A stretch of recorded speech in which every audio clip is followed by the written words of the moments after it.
Hello everyone, welcome to learning book. Learning book पे आप सभी का स्वागत है। लर्निंग बुक के इस वीडियो में हम 9 अगस्त और 10 अगस्त 2020 के करंट अफेयर के महत्वपूर्ण प्रश्नों को कवर करेंगे। अपने क्वेश्चंस के डिस्कशन की शुरुआत की जाए उससे पहले आप सभी से एक रिक्वेस्ट है कि लर्निंग बुक चैनल को अधिक से अधिक शेयर करके हमें सपोर्ट करें। साथ ही साथ जो नए व्यूअर्स चैनल से पहली बार जुड़ रहे हैं उनसे रिक्वेस्ट है कि वो चैनल को सब्सक्राइब करके बेल आइकॉन को प्रेस कर दें, जिससे जो भी नई वीडियोज अपलोड की जाए चैनल पे उसकी नोटिफिकेशन आप तक समय से पहुंच सके। आइए शुरुआत करते हैं अपने पहले प्रश्न के साथ। आज का पहला प्रश्न है कि बिहार में महात्मा गांधी ब्रिज का पुनर्निर्माण किया गया और इसका उद्घाटन किया हमारे केंद्रीय मंत्री नितिन गडकरी ने। क्वेश्चन ये है कि ये महात्मा गांधी पुल किस नदी पर बनाया गया है। महात्मा गांधी पुल जो है बिहार का, ये बिहार में गंगा नदी पर बनाया गया है और ये पटना को हाजीपुर से जोड़ता है। ये जो पुल है ये NH-19 का हिस्सा है, नेशनल हाईवे 19 का भी हिस्सा है। NH-19 जो आगरा को दनकुनी कोलकाता से जोड़ता है, ये NH-19 है। तो बीच में क्या पड़ता है, बीच में ये महात्मा गांधी ब्रिज पड़ता है जो कि इसी NH-19 का हिस्सा है और इसीलिए इसका उद्घाटन किसने किया। इसका उद्घाटन हमारे जो हाईवे मिनिस्टर हैं नितिन गडकरी ने किया और इसका उद्घाटन इन्होंने किया। लेकिन जिस समारोह में इन्होंने इसका उद्घाटन किया उस समारोह की अध्यक्षता कर रहे थे बिहार के मुख्यमंत्री नीतीश कुमार। बिहार की राजधानी पटना है और बिहार के जो गवर्नर हैं उनका नाम है फागू चौहान। तो ऑप्शन इसका डी करेक्ट हो जाएगा। नेक्स्ट क्वेश्चन है, भूमि संसाधन विभाग द्वारा तैयार digital India lab record modernisation programme पर एक पुस्तक जारी की, जिस पुस्तक का विमोचन किया हमारे केंद्रीय मंत्री नरेंद्र सिंह तोमर ने। अब क्वेश्चन ये है कि डिपार्टमेंट ऑफ लैंड रिसोर्स यानी कि भूमि संसाधन विभाग ये किस मंत्रालय के तहत कार्य करती है। भूमि संसाधन विभाग जो है ये रूरल डेवलपमेंट मिनिस्ट्री के अधीन कार्य करती है, ministry of rural development. Option B इसका करेक्ट हो जाएगा। अब क्या है कि ये कैसा कौन सा है, पूरा क्वेश्चन समझते हैं। भूमि संसाधन विभाग ने एक बुकलेट जारी की जिसमें है digital India land record modernisation programme पर ये बुकलेट जारी की और इस बुकलेट का विमोचन किसने किया, हमारे केंद्रीय मंत्री जो हैं नरेंद्र सिंह तोमर, उन्होंने इसका विमोचन किया। क्या है ये पुस्तक, देखिए कि अभी जो है जो लैंड रिकॉर्ड है वो कई सारे जगहों पे मैनुअल दिया जाता था कुछ दिनों पहले तक। मैनुअल यानी कि पेपर में आपको जाके रजिस्ट्री ऑफिस से उसको निकलवाना पड़ता था। लेकिन सारे रिकॉर्ड को, जो लैंड का रिकॉर्ड है यानी ज़मीन संबंधी, आपने ज़मीन खरीदी तो उसका ब्यौरा डिजिटल हो जाए कि ये ज़मीन इस व्यक्ति के नाम पे है। यही प्रोग्राम चलाया जा रहा है digital India land record modernisation programme. इसी पे पुस्तक का विमोचन किया केंद्रीय मंत्री नरेंद्र सिंह तोमर ने। और इस पुस्तक में क्या है, इस पुस्तक में ये है कि लैंड रिकॉर्ड को कंप्यूटराइज करने में, ऑनलाइन करने में क्या क्या कदम सरकार ने उठाए, किस तरीके के डिसीजन लिए गए, कौन कौन सी कठिनाइयों का सामना करना पड़ा, कौन कौन से जो है प्रोग्राम किए गए कि सारे लैंड रिकॉर्ड डिजिटल हो जाएं। ये सारी बातें इस पुस्तक में लिखी हुई हैं और इसी का विमोचन किया केंद्रीय मंत्री नरेंद्र सिंह तोमर ने।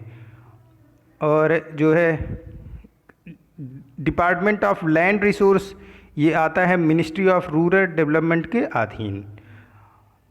और अभी आपको याद होगा कि कुछ दिनों पहले ही एक स्वामित्व योजना पे मैंने क्वेश्चन कराया था। स्वामित्व योजना, ये इसको लॉन्च किया प्रधानमंत्री नरेंद्र मोदी ने। इसके क्या है स्वामित्व योजना, जो गांव में झगड़े झंझट होते हैं ज़मीनों को लेके, तो ज़मीन की जो मेजरमेंट होगा, जो लैंड का मेजरमेंट होगा वो ड्रोन के जरिए होगा, क्योंकि ड्रोन ऊपर से लैंड का मेजरमेंट करेगा तो काफ़ी एक्यूरेट मेजरमेंट आएगा। गांव में थोड़े थोड़े ज़मीनों के लिए झगड़े होते हैं, वो खेती की ज़मीनों के लिए, तो उसके लिए स्वामित्व योजना लॉन्च किया गया था केंद्र सरकार द्वारा, जिसे लॉन्च किया था हमारे प्रधानमंत्री नरेंद्र मोदी ने। तो स्वामित्व योजना क्या है, ये ड्रोन के जरिए गांवों की जो ज़मीनें हैं उनको नापने की योजना है स्वामित्व योजना।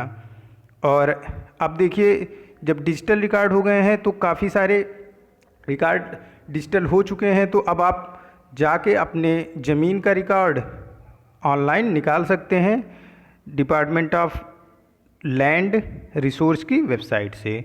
और डिपार्टमेंट ऑफ लैंड रिसोर्स ये कार्य करता है मिनिस्ट्री ऑफ रूरल डेवलपमेंट के अधीन। ऑप्शन बी करेक्ट हो जाएगा। नेक्स्ट क्वेश्चन है,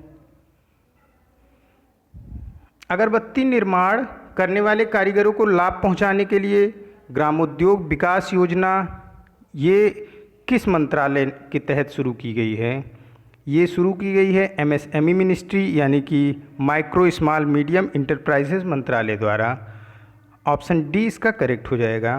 देखिए, खादी जो है ये किस मंत्रालय के अधीन आता है? ये भी एमएसएमई मंत्रालय के अधीन ही आता है। हमारे एमएसएमई मंत्री नितिन गडकरी हैं। नितिन गडकरी ही हमारे हाईवे मंत्री भी हैं। रोड ट्रांसपोर्ट मंत्रालय भी नितिन गडकरी के ही पास है और एमएसएमई मंत्रालय भी नितिन गडकरी के पास ही है। तो ऑप्शन कौन सा? डी करेक्ट हो जाएगा इसमें। नेक्स्ट क्वेश्चन है, मानव संसाधन विकास मंत्रालय का डिजिटल शिक्षा प्रभाग द्वारा तैयार इंडिया रिपोर्ट डिजिटल शिक्षा जून 2020 किसने शुरू की? इसकी शुरुआत की हमारे जो शिक्षा मंत्री हैं रमेश पोखरियाल निशंक। इनको अब शिक्षा मंत्री क्यों कहा जा रहा है? क्योंकि अभी कुछ दिनों पहले ही न्यू एजुकेशन पॉलिसी, नई शिक्षा नीति भारत में लागू की गई, जिसमें जो ह्यूमन रिसोर्स डेवलपमेंट मंत्रालय था उसका नाम बदलकर शिक्षा मंत्रालय कर दिया गया। तो हमारे शिक्षा मंत्री रमेश पोखरियाल निशंक ने मानव संसाधन विकास मंत्रालय, हालांकि अभी देखिए क्वेश्चन में मानव संसाधन विकास मंत्रालय ही लिखा उठा है, लेकिन अब ये कुछ ही दिनों में क्वेश्चन को चेंज करके मैं इसको शिक्षा मंत्रालय लिखने लगूंगा। शिक्षा मंत्रालय का डिजिटल शिक्षा प्रभाग ने इंडिया रिपोर्ट तैयार की डिजिटल शिक्षा जून 2020 के लिए और इसे जारी किया रमेश पोखरियाल निशंक ने। अब कोविड-19 के दौरान काफ़ी सारे डिजिटल वर्क किए जा रहे हैं इंडिया में एजुकेशन के लिए, तो मैं कुछ जो यहाँ पे कलेक्शन किया हूँ उसको बोल देता हूँ, आप इसे नोट कर लोगे। देखिए, हरियाणा ने जियो टीवी के साथ समझौता किया है अपने वहाँ के छात्रों की पढ़ाई के लिए। कोविड-19 के दौरान स्कूल कॉलेज बंद हैं, इसलिए अलग अलग प्रदेशों की गवर्नमेंट अलग अलग तरीके से अपने बच्चों को पढ़ाने के लिए अलग अलग तरीके अपना रही है और अलग अलग लोगों से, अलग अलग टीवी चैनलों से क्या कर रही है? समझौते कर रही है। तो हरियाणा ने जियो टीवी से किया है, जम्मू कश्मीर और झारखंड ने दूरदर्शन के साथ समझौता किया है और बिहार सरकार ने उन्नयन करके एक ऐप लॉन्च किया है और मेरा मोबाइल मेरा विद्यालय करके ऐप भी बिहार सरकार द्वारा लॉन्च किया गया है। Uttar Pradesh government online classes चला रही है, जिसमें उत्तर प्रदेश में यूट्यूब, व्हाट्सएप और जियो मीट के इस्तेमाल से ऑनलाइन क्लासेस चलाई जा रही हैं। मध्य प्रदेश में ई लर्निंग प्रोग्राम चलाया जा रहा है, जिसमें लोगों को ऑनलाइन क्लासेस दी जा रही हैं। और देखिए, सेंट्रल गवर्नमेंट ने क्या क्या किया? सेंट्रल गवर्नमेंट ने दीक्षा पोर्टल लॉन्च किया। दीक्षा पोर्टल कैसा है? ये पोर्टल बेसिकली टीचरों के लिए है। टीचर को ट्रेंड किया जा रहा है कि आपको ऑनलाइन क्लास बच्चों को कैसे देनी है, कौन से नियम और रेगुलेशन, कौन से रूल एंड रेगुलेशन को आपको फॉलो करना है। तो टीचरों के लिए जो सेंट्रल गवर्नमेंट की पोर्टल है जिस पे टीचरों को ट्रेंड किया जा रहा है ऑनलाइन क्लास देने के लिए, ये है दीक्षा पोर्टल। साथ ही साथ स्टूडेंट के लिए शगुन पोर्टल लॉन्च किया है जो है एजुकेशन मिनिस्ट्री ने, यानी कि ह्यूमन रिसोर्स डेवलपमेंट मंत्रालय, जो कि जिसका पहले नाम था अब उसका शिक्षा मंत्रालय नाम हो गया। तो शगुन पोर्टल, ई पाठशाला, स्वयं प्रभा, नेशनल डिजिटल लाइब्रेरी भी लॉन्च की है शिक्षा मंत्रालय ने, जिसमें काफ़ी सारे बुक हैं। पूरी क्लास 6 to 12 तक की सारी बुकें इस नेशनल डिजिटल लाइब्रेरी पे मौजूद हैं। ये सारी तैयारियां कोविड-19 के लिए की गई और अभी बच्चों को काफ़ी हद तक ऑनलाइन एजुकेशन दिया जा रहा है। पूरे भारत में अलग अलग प्रदेश अपने तरीके से दे रही है और सेंट्रल गवर्नमेंट ने भी सभी प्रदेशों के लिए एक कॉमन लॉन्च किया, जिसे प्रदेशों द्वारा भी इस्तेमाल किया जा रहा है। तो जो रिपोर्ट तैयार की गई डिजिटल शिक्षा जून 2020, इसको लॉन्च किसने किया? रमेश पोखरियाल निशंक ने, जो कि हमारे शिक्षा मंत्री हैं। नेक्स्ट क्वेश्चन है, आंध्र प्रदेश के राज्यपाल का नाम पूछा जा रहा है। अभी हाल ही में आंध्र प्रदेश के राज्यपाल ने एक बिल को मंजूरी दी, जिसमें आंध्र प्रदेश में 3 राजधानियां वाला बिल था और ये आंध्र प्रदेश के राज्यपाल ने इसकी मंजूरी दे दी। साथ ही साथ CRDA रिपेल बिल भी 2020 को मंजूरी आंध्र प्रदेश के गवर्नर ने दी। क्या है ये तीन पूंजी बिलों तीन पूंजी बिल और CRDA रिपेल बिल 2020, ये दोनों बिल क्या है? देखिए, आंध्र प्रदेश अभी 2014 में क्या हुआ था कि आंध्र प्रदेश से टूट के तेलंगाना अलग हुआ। पहले आंध्र प्रदेश और तेलंगाना 2014 के पहले एक साथ थे। तो जो राजधानी थी आंध्र प्रदेश की हैदराबाद, वो राजधानी बन गई किसकी? तेलंगाना की। अब राजधानी आंध्र प्रदेश अलग हो गया, आंध्र प्रदेश के पास कोई राजधानी नहीं रही। तो अभी तक हैदराबाद, कुछ दिन पहले तक आंध्र प्रदेश की राजधानी हैदराबाद से ही काम चलाया जाता था। दोनों राज्यों की राजधानी यानी कि तेलंगाना और आंध्र प्रदेश दोनों की राजधानी कौन सी थी? हैदराबाद ही थी। लेकिन अब हैदराबाद ने एक बिल पास किया है जिसमें वो अपने वहाँ के 3 राजधानियों की बात कर रहा है, और ऐसा करने वाला भारत का पहला राज्य होगा जिसके पास खुद की 3 राजधानियाँ हों। 3 राजधानियाँ कौन कौन सी? देखिए, अमरावती को ये विधान राजधानी बता रहे हैं, करनूल को ये न्यायिक राजधानी बता रहे हैं, न्यायपालिका बता रहे हैं, साथ ही साथ विशाखापट्टनम को ये कार्यपालिका बता रहे हैं। क्या है ये विधान पालिका, न्यायपालिका और कार्यपालिका? देखिए, अमरावती विधान पालिका, क्योंकि यहाँ पे विधानसभा भवन यहीं पे होगा और विधानसभा के जो भी सत्र होंगे यहीं पे होंगे। न्यायपालिका करनूल, यानी कि हाई कोर्ट जो आंध्र प्रदेश का सबसे उच्च न्यायालय होगा वो कहाँ पे होगा? वो करनूल में होगा। तो ये न्यायपालिका हो गई। विशाखापट्टनम कार्यपालिका, यानी कि सरकार अपने सारे कामों को कहाँ से करेगी? विशाखापट्टनम से करेगी। हालांकि जब सरकार को विधानसभा के सत्र में भाग लेना होगा तो उसे अमरावती जाना होगा विशाखापट्टनम से। सरकार का जो स्टेट गवर्नमेंट का सचिवालय होता है वो कहाँ पे होगा? विशाखापट्टनम में होगा। गवर्नमेंट कहाँ से गवर्न की जाएगी पूरे आंध्र प्रदेश की? विशाखापट्टनम से।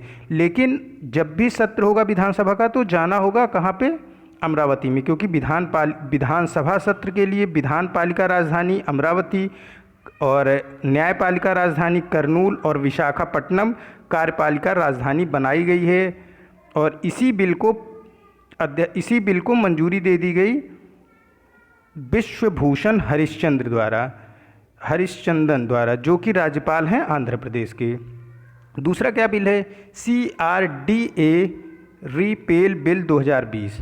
देखिए, CRDA capital region development authority, ये बिल क्या है?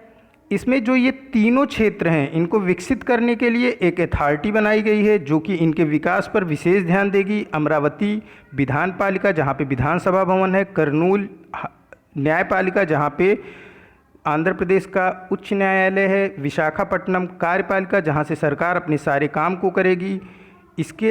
इन तीनों स्थानों के विकास के लिए कैपिटल रीजन डेवलपमेंट अथॉरिटी बनाई गई है और इस बिल को भी मंजूरी दे दी है विश्वभूषण हरिश्चंदन ने। और प्रश्न यही था कि आंध्र प्रदेश के राज्यपाल कौन है? आंध्र प्रदेश के राज्यपाल विश्वभूषण हरिश्चंदन है। आंध्र प्रदेश के जो मुख्यमंत्री हैं वो जगन मोहन रेड्डी हैं। आंध्र प्रदेश का जो राजकीय वृक्ष है वो नीम है। राजकीय पुष्प कौन सा है? चमेली है। और राजकीय पशु ब्लैक बग है। राजकीय पक्षी वहाँ का रोस, जिसको रिंग तोता बोलते हैं, ये है। नेक्स्ट क्वेश्चन है, महाराष्ट्र सरकार ने लगभग 1000 करोड़ रुपए की महाराष्ट्र एग्री बिजनेस नेटवर्क परियोजना को मंजूरी दी है। निम्नलिखित में से कौन सा बैंक परियोजना का 70% धन मुहैया कराएगा? महाराष्ट्र के एग्री बिजनेस नेटवर्क के लिए एशियन डेवलपमेंट बैंक ये धन मुहैया करा रहा है 70%, और 30% धन मुहैया खुद करेगी महाराष्ट्र की सरकार। और फिर महाराष्ट्र में एग्री बिजनेस नेटवर्क परियोजना का शुभारंभ हो गया। और जो है किसने धन मुहैया कराया ये 70%? ये एशियन डेवलपमेंट बैंक ने कराया। एशियन डेवलपमेंट बैंक जो है इसका मुख्यालय मनीला फिलीपींस में है। एशियन डेवलपमेंट बैंक ने अभी कुछ दिन पहले ही 177 मिलियन US$ का लोन दिया था महाराष्ट्र सरकार को, वहाँ की रोडों के सुधार के लिए 346 मिलियन US$ का लोन दिया था। ग्रामीण क्षेत्रों के इलेक्ट्रिफिकेशन के लिए 346 मिलियन का ग्रामीण क्षेत्रों के इलेक्ट्रिफिकेशन के लिए, और 177 मिलियन $, महाराष्ट्र की रोडों के सुधार के लिए। ये दोनों लोन भी किसने दिया था? ये दोनों लोन भी एशियन डेवलपमेंट बैंक ने ही दिया था। और अभी 1000 करोड़ रुपए का जो है लोन दिया, 1000 करोड़ रुपए का जो है एग्री बिजनेस परियोजना की मंजूरी के लिए 70% धन मुहैया कौन कराएगा, यानी कि 700 करोड़ रुपए कौन कराएगा? एशियन डेवलपमेंट बैंक कराएगी। और 300 करोड़ रुपए कौन? खुद वहाँ की महाराष्ट्र सरकार करेगी। एशियन डेवलपमेंट बैंक का ये मुख्यालय मनीला फिलीपींस में है। अभी हमारे जो देखिए election commission, chief election commission of India एक होते हैं और इलेक्शन कमीशन ऑफ इंडिया कितने होते हैं? ये कुल 2 होते हैं। तो हमारे chief election commission of India Sunil Arora हैं और अशोक लवासा और सुशील चंद्रा ये इलेक्शन कमिश्नर ऑफ इंडिया हैं। इसमें से अशोक लवासा को वाइस प्रेसिडेंट नियुक्त किया है एशियन डेवलपमेंट बैंक ने। तो अब अशोक लवासा कुछ ही दिनों में क्या करेंगे? अपने पोस्ट से रिजाइन करके ज्वाइन कर सकते हैं एशियन डेवलपमेंट बैंक को, क्योंकि दोनों पदों पर एक साथ नहीं रह सकेंगे वो। तो अगर वो एशियन डेवलपमेंट बैंक के वाइस प्रेसिडेंट के पद का जो उनको मिला हुआ है ऑफ़र उसको स्वीकार करते हैं तो उन्हें भारत के इलेक्शन कमिश्नर ऑफ इंडिया से इस्तीफा देना पड़ेगा। हमारे जो chief election commissioner of India हैं वो सुनील अरोरा हैं। एशियन डेवलपमेंट बैंक ने $210 मिलियन का लोन महाराष्ट्र को दिया था एग्री बिजनेस और रूरल डेवलपमेंट के लिए इसके पहले। और अभी वहाँ पे महाराष्ट्र में किसकी गवर्नमेंट है? शिवसेना की गवर्नमेंट है।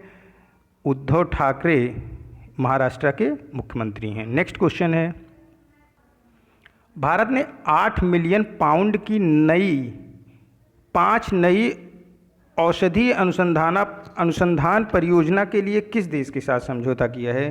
देखिए, अगर क्वेश्चन आप पकड़ना चाहोगे तो ऐसे पकड़ सकते हो कि पाउंड कहाँ की करेंसी है। पाउंड करेंसी है यूनाइटेड किंगडम की, यानी कि इंग्लैंड की। तो जाहिर सी बात है ये नई जो 5 नई औषधि अनुसंधान परियोजना है, इसमें भारत के साथ समझौता किसने किया है? 8 मिलियन पाउंड का यूनाइटेड किंगडम ने किया है। ऑप्शन ए करेक्ट हो जाएगा। दोनों देश मिलकर अब मेडिसिन फील्ड में एक साथ मिलकर रिसर्च करेंगे, अनुसंधान करेंगे। और यूनाइटेड किंगडम जो है, इंग्लैंड कोविड-19 वैक्सीन के निर्माण के लिए भारत की जो कंपनी है सीरम इंडिया, इसके साथ मिलकर काम कर रही है। सीरम इंस्टीट्यूट ऑफ इंडिया, इसने जो गरीब देश हैं उनको निमोनिया वैक्सीन की सप्लाई के लिए यूनिसेफ के साथ भी समझौता किया है। तो ऑप्शन ए इसका करेक्ट हो जाएगा। नेक्स्ट क्वेश्चन है, भारत सरकार ने हाल ही में एक मास्क अनेक जिंदगी जन जागरूकता अभियान चलाया। एक मुखौटा कई जीवन। किस राज्य सरकार ने ये अभियान चलाया है? मैं क्वेश्चन को फिर से रिपीट कर रहा हूँ। एक मास्क अनेक जिंदगी, ये अभियान किस राज्य सरकार का है? ये अभियान है मध्य प्रदेश सरकार का। इसके पहले भी मध्य प्रदेश सरकार ने एक मास्क अनेक जिंदगी, यानी कि अगर आप मास्क लगा के चलते हो तो अपने साथ साथ कई लोगों की और ज़िंदगी को बचाते हो। कुछ इसका मोटिव यही है सरकार का, यानी लोगों को मास्क लगा के बाहर निकलने के लिए प्रेरित करने के उद्देश्य से एक मास्क अनेक जिंदगी अभियान को चलाया है मध्य प्रदेश की सरकार ने। मध्य प्रदेश सरकार ने ही रोको टोको अभियान भी चलाया था। मध्य प्रदेश में जो लोग मास्क लगा के नहीं निकल रहे हैं उनको रोक के टोकना था हर किसी को कि भाई मास्क लगा के चलो। तो रोको टोको अभियान, एक मास्क अनेक जिंदगी, ये दोनों मध्य प्रदेश सरकार की योजना थी। और मध्य प्रदेश सरकार ने ही त्रिकुट चूर्ण का वितरण किया था पूरे मध्य प्रदेश में जीवन अमृत योजना के तहत। इससे त्रिकुट चूर्ण से पूरे पूरे मध्य प्रदेश की जो पब्लिक है उनके इम्यूनिटी को बूस्टअप करने की योजना है मध्य प्रदेश गवर्नमेंट की। त्रिकुट चूर्ण वितरण किया गया था जिसमें 3 चीज़ें थी और ये आयुष मंत्रालय द्वारा पूरी तरीके से बनाया गया चूर्ण था और इसको प्रत्येक घरों में वितरित किया था कि इसका काढ़ा बना के लोगों को पीना था। और मुख्यमंत्री कोविड-19 योद्धा कल्याण स्कीम भी मध्य प्रदेश सरकार ने लॉन्च की थी, जिसमें कि डॉक्टर्स, नर्स, सफाई कर्मी, जितने लोग भी पुलिस मैन, जितने लोग भी कोविड-19 के दौरान गवर्नमेंट उससे लड़ाई कोविड-19 फाइट में गवर्नमेंट के साथ खड़े थे, सरकार के साथ खड़े थे, उन सभी का इंश्योरेंस किया गया था मध्य प्रदेश सरकार द्वारा अलग से। मध्य प्रदेश सरकार ने ही एक चरण पादुका अभियान भी चलाया था, जिसमें जो भी प्रवासी श्रमिक मध्य प्रदेश के रास्ते पैदल गुजर रहे थे उन्हें सरकार की तरफ से जूते और चप्पल प्रदान किए जा रहे थे, क्योंकि एक समय ऐसा आ गया था कि लोग अपने घरों के लिए मुंबई से यूपी के लिए, गुजरात से बिहार के लिए लोग पैदल ही निकल पड़े थे, क्योंकि सब कुछ ठप था उस टाइम। तो चरण पादुका अभियान के दौरान चरण पादुका अभियान चलाया मध्य प्रदेश सरकार ने। जो भी मध्य प्रदेश कोई प्रवासी मजदूर क्रॉस कर रहा है उसको चप्पल और जूते प्रदान किए जा रहे थे, ताकि उनके अगर चप्पल जूते टूट गए हैं तो वो नए चप्पल जूते पहन के आगे बढ़ सकें। रोजगार सेतु अभियान भी मध्य प्रदेश सरकार ने चलाया है, जिसमें कि जो प्रवासी मजदूर मध्य प्रदेश के थे, किसी दूसरे राज्यों से मध्य प्रदेश राज्य वापस आए हैं, उनके रोजगार की व्यवस्था के लिए मध्य प्रदेश गवर्नमेंट ने रोजगार सेतु अभियान चलाया था। मध्य प्रदेश की सरकार पूरे इंडिया की पहली ऐसी अकेली सरकार है। कोविड-19 के दौरान जो प्राइमरी स्कूल थे वो बंद थे, वहाँ पे मिड डे मील योजना चलती थी, बच्चों को खाना मुफ्त में दिया जाता था दोपहर का। तो उनके हिस्से के राशन को प्रत्येक छात्रों के घरों तक पहुंचाने की योजना भी मध्य प्रदेश सरकार की थी। अभी हाल ही में मध्य प्रदेश के जो गवर्नर थे लालजी टंडन, उनका लखनऊ में निधन हो गया। तो ऑप्शन कौन सा करेक्ट हो जाएगा? ए ऑप्शन करेक्ट हो जाएगा, एक मास्क अनेक जिंदगी। नेक्स्ट क्वेश्चन है, पवन हंस लिमिटेड ने हाल ही में उड़ान योजना के तहत किस राज्य में हेलीकॉप्टर सेवा शुरू की? हेलीकॉप्टर सेवा पवन हंस ने शुरू की है उत्तराखंड में। ये हेलीकॉप्टर सेवा उत्तराखंड की राजधानी देहरादून को नई टिहरी, श्रीनगर और गौचर को कनेक्ट करेगी हेलीकॉप्टर के जरिए।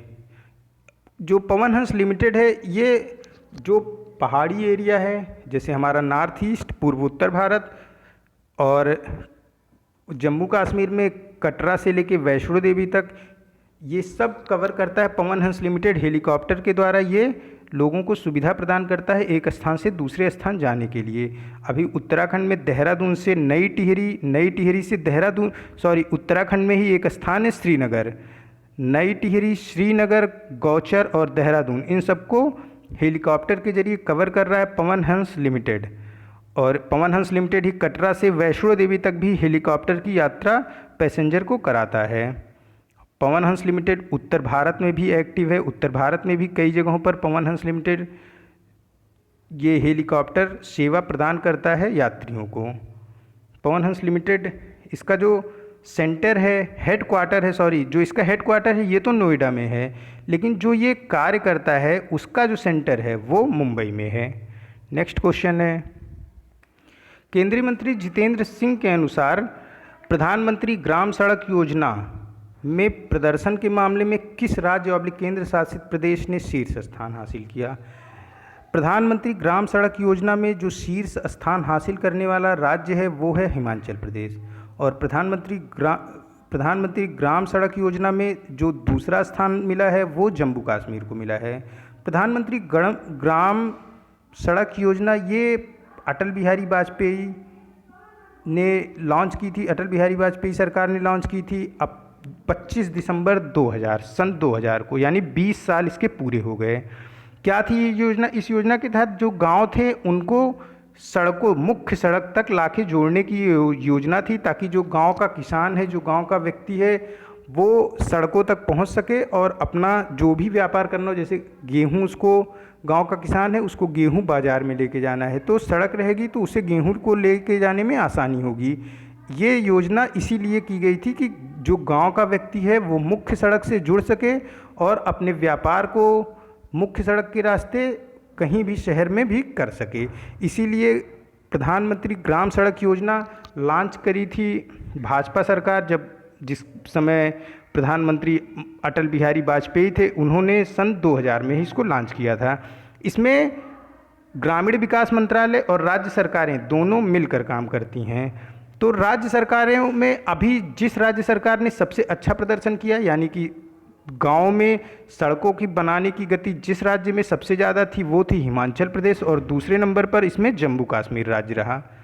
ऑप्शन ए करेक्ट हो जाएगा। नेक्स्ट क्वेश्चन है, उस मंत्रालय का नाम बताएं जिसे 66वें संस्करण में आईटी सक्षम छात्रवृत्ति योजना के माध्यम से आदिवासियों के सशक्तिकरण के लिए डिजिटल इंडिया से श्रेणी में स्कॉच गोल्ड अवार्ड प्राप्त हुआ। पहले तो जानते हैं क्या है ये स्कॉच अवार्ड क्या है। स्कॉच अवार्ड ये सन 2003 से दिया जाता है।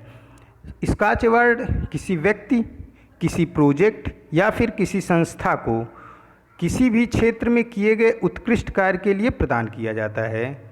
इसमें एक अवार्ड दिया जाता है, एक platinum Skoch award, 3 gold Skoch award और 10 सिल्वर स्कॉच अवार्ड मिलते हैं। तो इसमें क्वेश्चन है कि डिजिटल इंडिया श्रेणी में स्कॉच गोल्ड अवार्ड किसे प्रदान हुआ। डिजिटल इंडिया श्रेणी में जो 3 गोल्ड अवार्ड मिलते हैं, तो एक स्कॉच गोल्ड अवार्ड मिला मिनिस्ट्री ऑफ ट्राइबल अफेयर को, जिसके हमारे मिनिस्टर हैं ट्राइबल अफेयर के अर्जुन मुंडा।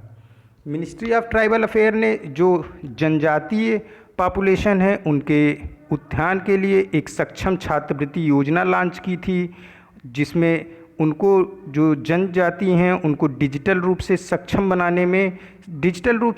बनाने के लिए सक्षम छात्रवृत्ति योजना लॉन्च की थी मिनिस्ट्री ऑफ ट्राइबल अफेयर ने।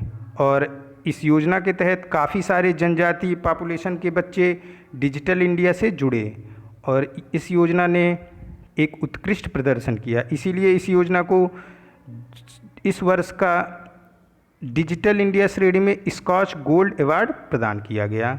अभी आगे 3-4 क्वेश्चन इससे मैंने लिए हैं स्कॉच गोल्ड अवार्ड से, तो वो अभी आपको आगे लाइन टू लाइन मिलेंगे और तभी मैं एक्सप्लेन भी करता रहूँगा। तो मिनिस्ट्री ऑफ ट्राइबल अफेयर इसका करेक्ट ऑप्शन हो जाएगा। नेक्स्ट क्वेश्चन है, किस राज्य सरकार ने ब्लॉकचेन आधारित संपत्ति पंजीकरण परियोजना के लिए स्कॉच गोल्ड अवार्ड प्रदान। देखिए दूसरा गोल्ड अवार्ड है, पहला तो मिल गया किसको, पहला मिला मिनिस्ट्री ऑफ ट्राइबल अफेयर को, क्योंकि उन्होंने डिजिटली रूप से जो जनजातीय पॉपुलेशन थी उनको डिजिटली रूप से सक्षम बनाने के लिए एक छात्रवृत्ति योजना लागू की और उसके जरिए उन्होंने काफ़ी पॉपुलेशन को सक्षम किया डिजिटल रूप से, तो उन्हें मिला स्कॉच गोल्ड अवार्ड। अब दूसरा स्कॉच गोल्ड अवार्ड किसे मिला, ये मिला तेलंगाना राज्य को। क्यों मिला, क्योंकि इन्होंने ब्लॉकचेन आधारित संपत्ति पंजीकरण परियोजना का संचालन बहुत ही उत्कृष्ट ढंग से किया। क्या है ये ब्लॉकचेन आधारित संपत्ति पंजीकरण परियोजना। देखिए क्या होता है कि कोई एक लैंड है, इसको समझने के लिए कोई एक लैंड है, कोई एक ज़मीन है जिसको कोई एक व्यक्ति बेच रहा है और वो व्यक्ति उस लैंड को एक इंसान को बेचने के बजाय एक से ज़्यादा लोगों को बेच देता है। और फिर क्या होगा कि वो तो बेच के अपना निकल गया, तो फिर जो 2 इंसान उस ज़मीन को खरीदते हैं उस पे दोनों अपने अधिकार को बताते हैं, तो फिर गवर्नमेंट को इसमें हस्तक्षेप करना पड़ता है। इसी तरीके के ज़मीन की खरीद फरोख्त में फ्रॉड को रोकने के लिए ब्लॉकचेन आधारित संपत्ति पंजीकरण परियोजना चलाई तेलंगाना सरकार ने और इसके लिए उसे स्कॉच गोल्ड अवार्ड भी प्रदान किया गया इस वर्ष का। समझ में आ गया होगा कि जमीन के खरीद फरोख्त में कोई फ्रॉड ना हो, उसी के लिए ब्लॉकचेन आधारित संपत्ति पंजीकरण परियोजना चलाई गई तेलंगाना गवर्नमेंट के द्वारा। ऑप्शन सी करेक्ट हो जाएगा। नेक्स्ट क्वेश्चन है, डिजिटल इंडिया श्रेणी में स्कॉच प्लैटिनम पुरस्कार किसे मिला। देखिए एक प्लैटिनम पुरस्कार मिलता है, 3 गोल्ड मिलते हैं और 10 सिल्वर मिलते हैं। तो एक प्लैटिनम ये तो सबसे इम्पॉर्टेंट हो गया, 3 गोल्ड ये भी इम्पॉर्टेंट हो गए, लेकिन 10 सिल्वर इम्पॉर्टेंट इसलिए नहीं होगा क्योंकि 10 प्राइज़ 10 अवार्ड के नाम अलग अलग क्षेत्र में नहीं याद रखा जा सकता है, तो इसलिए क्वेश्चन वही आते हैं जो याद रखा जाए। सबसे ज़्यादा इम्पॉर्टेंट तो आपका ये प्लैटिनम हो जाएगा क्योंकि इसमें सिर्फ एक ही अवार्ड मिलता है। तो डिजिटल इंडिया श्रेणी में स्कॉच प्लैटिनम पुरस्कार दिया गया वेस्ट बंगाल को। डिजिटल इंडिया का उपयोग करके लोगों की शिकायतों के निवारण में वेस्ट बंगाल ने बहुत ही शानदार तरीके से प्रदर्शन किया और अभी भी वेस्ट बंगाल लोगों के शिकायत निवारण में बहुत ही शानदार कार्य कर रहा है डिजिटल इंडिया का यूज़ करके। इसीलिए उसको डिजिटल इंडिया श्रेणी में स्कॉच प्लैटिनम पुरस्कार प्रदान किया गया इस वर्ष का। ऑप्शन सी करेक्ट हो जाएगा। नेक्स्ट क्वेश्चन है, उस देश का नाम बताइए जो 30 सेकंड से कम समय में कोविड-19 के लिए तेज़ी से परीक्षण विकसित करने के लिए भारत का सहयोग कर रहा है।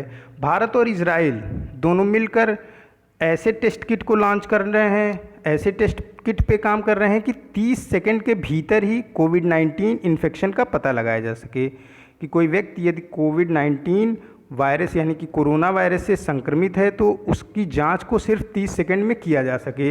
इसके लिए भारत और इजराइल दोनों मिलकर साथ कार्य कर रहे हैं। इजराइल की राजधानी जेरूशलम है, इजराइल के प्रधानमंत्री बेंजामिन नेतन्याहू हैं और करेंसी शकेल है। इजराइल से भारत ने कुछ दिनों पहले असॉल्ट राइफ़ल को ख़रीदा था। अब इस असॉल्ट राइफ़ल की टेक्निक देखिए, कोई भी इक्विपमेंट ख़रीदा जाता है तो दो तरीके से ख़रीद सकते हैं हम। एक तो इक्विपमेंट हम ख़रीदते हैं सीधे सीधे, दूसरा हम इक्विपमेंट ख़रीदते हैं साथ ही साथ उसको बनाने की टेक्नोलॉजी भी ख़रीदते हैं। तो अगर हम टेक्नोलॉजी ख़रीद लेते हैं तो हम वो इक्विपमेंट खुद अपने यहाँ भी बना सकते हैं, मतलब कि जिस देश से ख़रीद रहे हैं उसकी मदद से। तो अभी हमने कुछ दिनों पहले क्या करी थी, इजराइल की असॉल्ट राइफ़ल को ख़रीदा था। अब ये इजराइल की जो असॉल्ट राइफ़ल है ये मेक इन इंडिया प्रोग्राम के तहत मध्य प्रदेश में इसे बनाया जाएगा और भारत सरकार इजराइल से 15 हेरोप ड्रोन को भी खरीदने की योजना बना रहा है। ये हेरोप ड्रोन भारत ने पहले भी इजराइल से ख़रीदे हैं। क्या है ये हेरोप ड्रोन? ये किरल ड्रोन होते हैं, किलर ड्रोन इनका नाम होता है। ये आत्मघाती ड्रोन होते हैं। कैसे? देखिए, ड्रोन पहली बात तो अनमैन्ड व्हीकल होते हैं, इसमें कोई इंसान नहीं बैठे होते। इसमें आर्टिफिशियल इंटेलिजेंस का इजराइल ने भरपूर उपयोग किया है। अब क्या है कि इजराइल जाएगा, ये ड्रोन इजराइल से आया, अब जहाँ पे हमको इसका इस्तेमाल करना है इस ड्रोन को, वहाँ पे आर्टिफिशियल तरीके से उसमें ये चीज़ें फिट कर दी गई। अब ये ड्रोन जाता है वहाँ पे पूरी परिस्थिति को देखता है और फिर जाके अगर ड्रोन गया उसको चाइना के किसी शिप को नष्ट करना है तो चाइना के शिप के पास गया, वो पूरा अपना खुद आर्टिफिशियल इंटेलिजेंस का यूज़ करेगा कि इस शिप पे कहाँ पे बम ब्लास्ट किया जाए तो ये शिप पूरी तरीके से नस्तनाबूद हो जाएगी और फिर ये बम के साथ ये ड्रोन जाके उस शिप पे उसी जगह पे खुद को ख़त्म कर देता है। यानी कि जो दुश्मन देश का शिप है या फिर टैंकर है उसे ख़त्म करेगा, साथ ही साथ ये ड्रोन खुद भी ख़त्म हो जाता है। हेरोप ड्रोन इसका नाम है। 15 हेरोप ड्रोन भारत सरकार खरीदेगी इजराइल से। नेक्स्ट क्वेश्चन है, हरियाणा के वन विभाग ने हाल ही में अरावली में हरित आवरण को बढ़ाने के लिए हवाई बीजारोपण के लिए ड्रोन का उपयोग किया। किस आईआईटी ने सीडिंग ड्रोन डिज़ाइन की है? सीडिंग ड्रोन डिज़ाइन की है आईआईटी कानपुर ने। क्या है ये सीडिंग ड्रोन? देखिए कि वन है, काफ़ी घना वन है, कई तरीके के जंगल हैं, कई तरीके के जानवर भी हैं उसमें, लेकिन अभी जो वन विभाग है उसको ऐसी ज़रूरत लग रही है कि इसमें कुछ और पेड़ों को लगाया जा सकता है। तो वन में जाने के बजाय उन पेड़ों के सीड को, उन पेड़ों के बीज को उस वन में गिराना है, जिससे वो खुद ब खुद अंकुरित हो जाएंगे, क्योंकि वहाँ पे उनको मिट्टी और पानी अपने आप थोड़ा थोड़ा करके मिल जाएगी। तो इसी के लिए आईआईटी कानपुर ने एक ड्रोन बनाया जिसका नाम है सीडिंग ड्रोन, और इसी के जरिए हरियाणा के वन विभाग ने अरावली में हरित आवरण को बढ़ाने के लिए हवाई बीजारोपण किया इसी ड्रोन के उपयोग से। ऑप्शन डी करेक्ट हो जाएगा।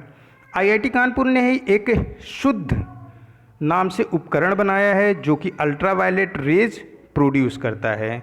अल्ट्रावायलेट रेज प्रोड्यूसिंग इंस्ट्रूमेंट का नाम है शुद्ध, जिसको बनाया है आईआईटी कानपुर ने। इसका इस्तेमाल किया जा रहा है हॉस्पिटल को सैनिटाइज करने में, अपार्टमेंट्स को सैनिटाइज करने में, ऑफिस को सैनिटाइज करने में, स्कूल को सैनिटाइज करने में, मॉल को सैनिटाइज करने में, क्योंकि ये अल्ट्रावायलेट रेज प्रोड्यूसिंग इंस्ट्रूमेंट है शुद्ध। तो ये 15 मिनट में किसी भी रूम को, किसी भी ऑफिस को इससे अल्ट्रावायलेट रेज निकलती है, जो कि जो वायरस है, कोरोना वायरस है, उसको ख़त्म करने की क्षमता इस अल्ट्रावायलेट रेज में है। तो शुद्ध नाम का जो इंस्ट्रूमेंट है इसे बनाया है आईआईटी कानपुर ने, इसे ही बनाया। और सीडिंग ड्रोन किसने डिज़ाइन किया? आईआईटी कानपुर ने ही।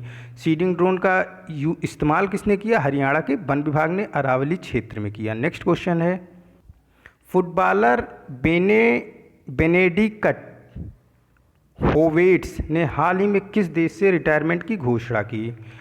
फुटबॉलर बेनेडिक्ट होवेट्स ये जर्मनी के लिए फ़ुटबॉल खेलते थे। 2014 में जब जर्मनी ने विश्व कप जीता था उस समय ये जर्मनी के फुटबॉल टीम के हिस्सा थे।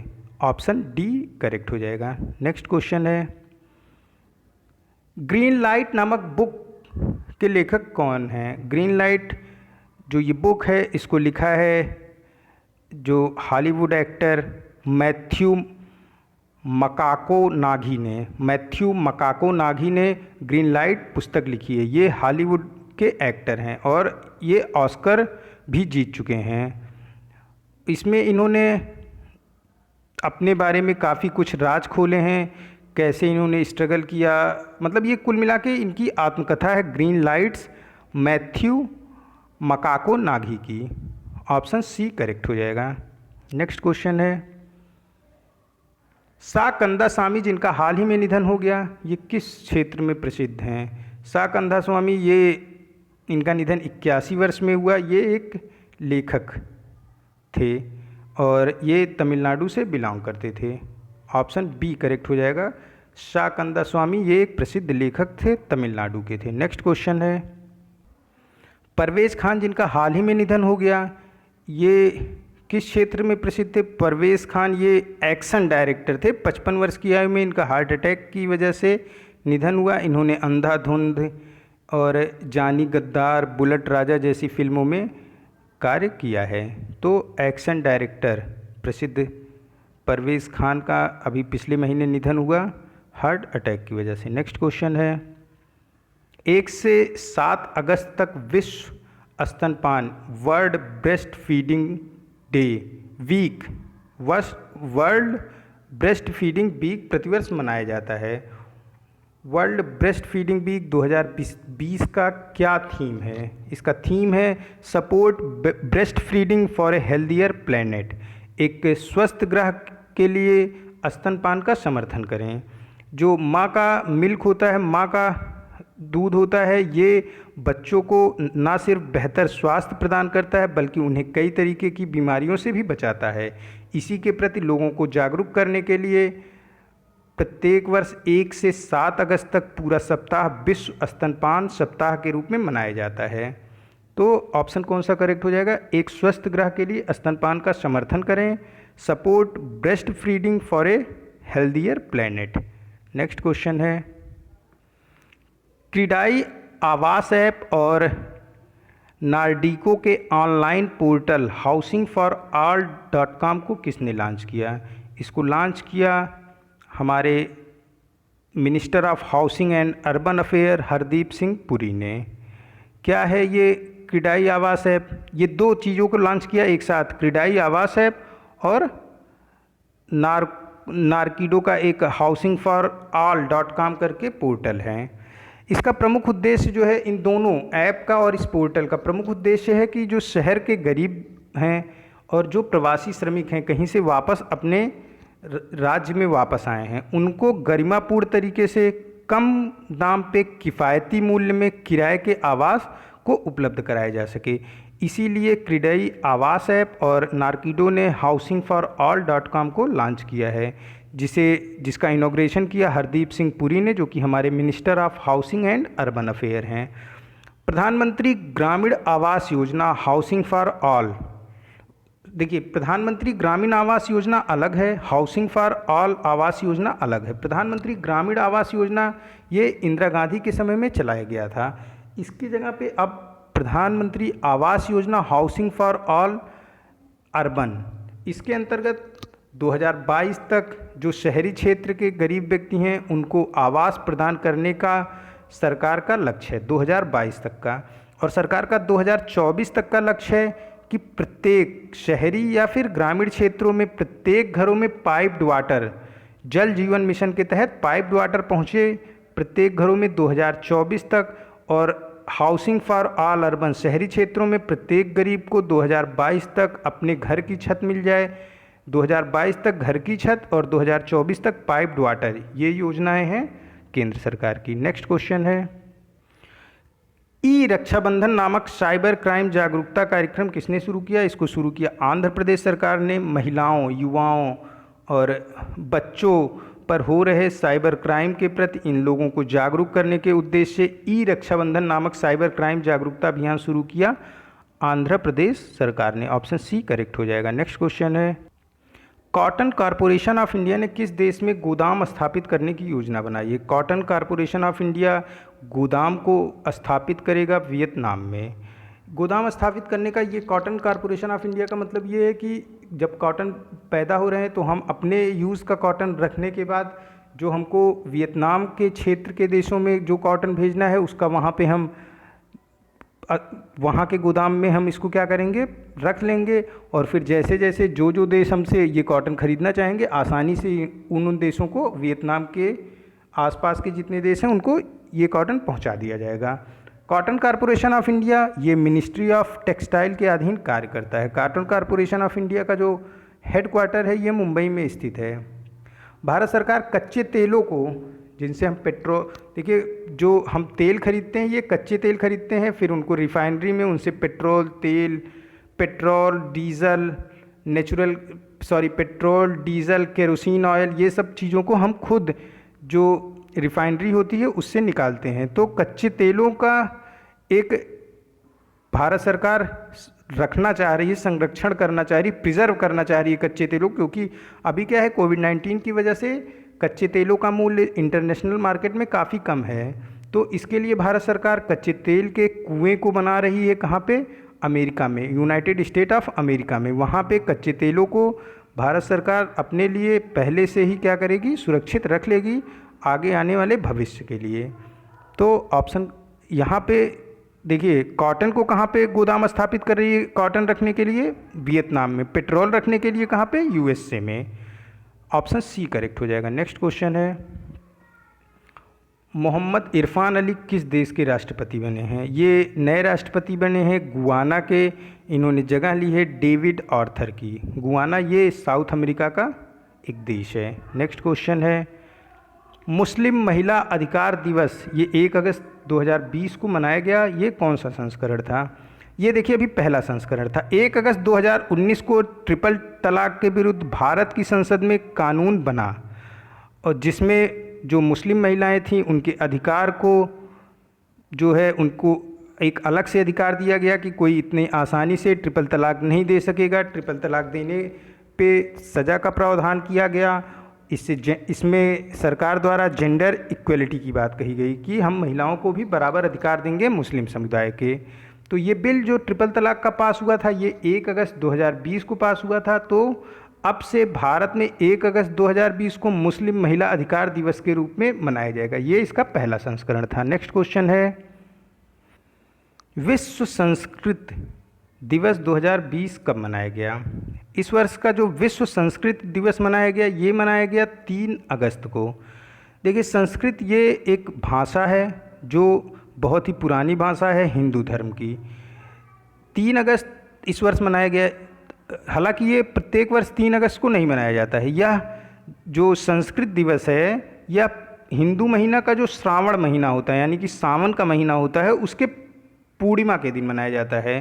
तो ये प्रत्येक वर्ष अलग अलग दिन मनाया जाता है। हिंदू महीने के सावन महीने के पूर्णिमा के दिन विश्व संस्कृत दिवस को मनाया जाता है। इस वर्ष हिंदू महीना का जो सावन महीना था उसका पूर्णिमा कब पड़ा? 3 अगस्त को पड़ा, इसलिए 3 अगस्त को ही विश्व संस्कृत दिवस मनाया गया है। यह दिन भारत की ही नहीं अपितु पूरे विश्व की सबसे प्राचीन भाषा संस्कृत के पुनरुद्धार के लिए, उसको बढ़ावा देने के लिए, संस्कृत भाषा को सीखने और जानने के महत्व के बारे में पूरे विश्व में एक जागरूकता फैलाने के उद्देश्य से मनाया जाता है। ऑप्शन बी इसका करेक्ट हो जाएगा। नेक्स्ट क्वेश्चन है, squash rackets federation of India ने किस देश में आयोजित होने वाली महिला विश्व टीम स्क्वैश चैंपियनशिप 2020 से अपना नाम वापस ले लिया है? 2020 में महिला विश्व स्क्वैश चैंपियनशिप हो रही है कुआलालंपुर मलेशिया में।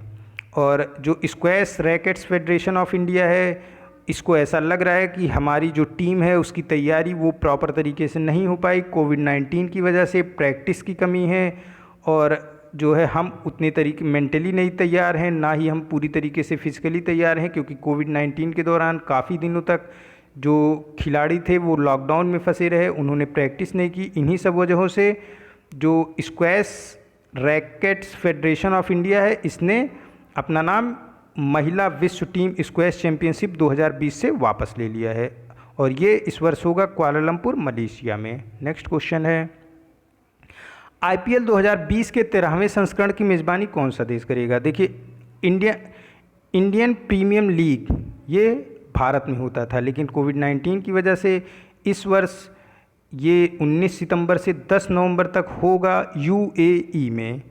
इसके लिए भारत सरकार और भारतीय cricket control board of India ने परमिशन दे दी है। तो ऑप्शन ए करेक्ट हो जाएगा। संयुक्त अरब अमीरात में जो 13वां संस्करण है इंडियन प्रीमियम लीग का, ये खेला जाएगा 19 सितंबर से 10 नवंबर के बीच। ऑप्शन ए करेक्ट है। ये आज का लास्ट क्वेश्चन था। मिलते हैं नए करंट अफेयर के साथ नेक्स्ट वीडियो में। Keep study on learning book. Thank you for watching this.